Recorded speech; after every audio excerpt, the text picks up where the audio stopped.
রচনা আমাদের গ্রাম।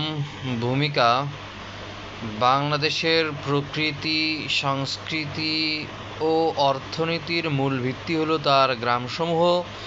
শহরের উঁচু দালান, ব্যস্ত সড়ক ও প্রযুক্তির জগৎ যতই বিস্তৃত হোক না কেন, গ্রামের সরলতা, শান্তি ও ঐতিহ্য আজও আমাদের হৃদয়ে গভীরভাবে প্রোথিত।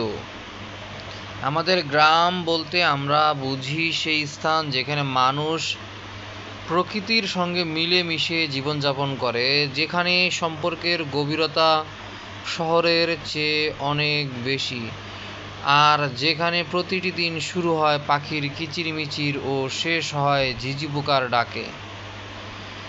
তাহলে ভূমিকা লিখবেন। এর পরের প্যারাটা হচ্ছে গ্রামের ভৌগোলিক অবস্থান ও প্রাকৃতিক পরিবেশ কেমন হয়ে থাকে এই সম্পর্কে একটু বিবরণ লিখতে হবে। এই বিবরণটাও লিখে ফেলবেন।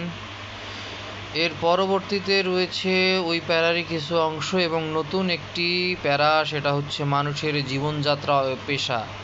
মানুষের জীবনযাত্রা কেমন, পেশা কেমন, কে কী কাজ করে, এই বিষয়ে একটু লিখতে হবে, সেটাও লিখে ফেলবেন।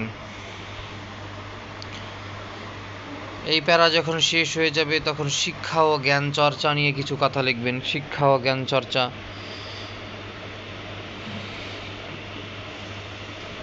শিক্ষা সম্পর্কে কিছু কথা, জ্ঞান চর্চা সম্পর্কে কিছু কথা লিখবেন। এরপরে লিখতে হবে হচ্ছে ধর্মীয় ও নৈতিক জীবন। ধর্মীয় ও নৈতিক জীবন সম্পর্কে কিছু লিখতে হবে, ঠিক আছে। এর পরবর্তীতে লিখতে হবে হচ্ছে সংস্কৃতি, উৎসব ও ঐতিহ্য নিয়ে কিছু কথা। এটা খুবই গুরুত্বপূর্ণ। যদি মনে করেন যে এখানে আরও কিছু লাইন বাড়ায় লিখবেন, সেটাও লিখতে পারেন। স্বাস্থ্য, যোগাযোগ ও প্রযুক্তি সম্পর্কে কিছু কথা লিখতে হবে, সেটাও লিখে ফেলতে হবে। মনে রাখবেন এখানে কিছু লাইন যদি নিজে থেকে অ্যাড করতে পারেন করবেন।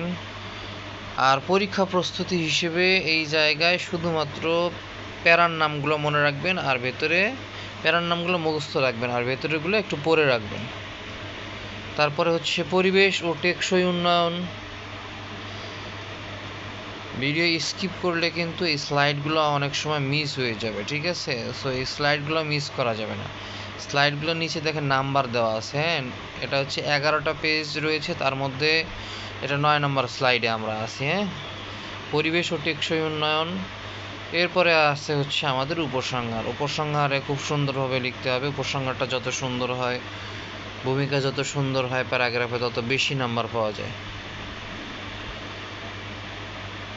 তো এই আর কি রচনাটা ছিল।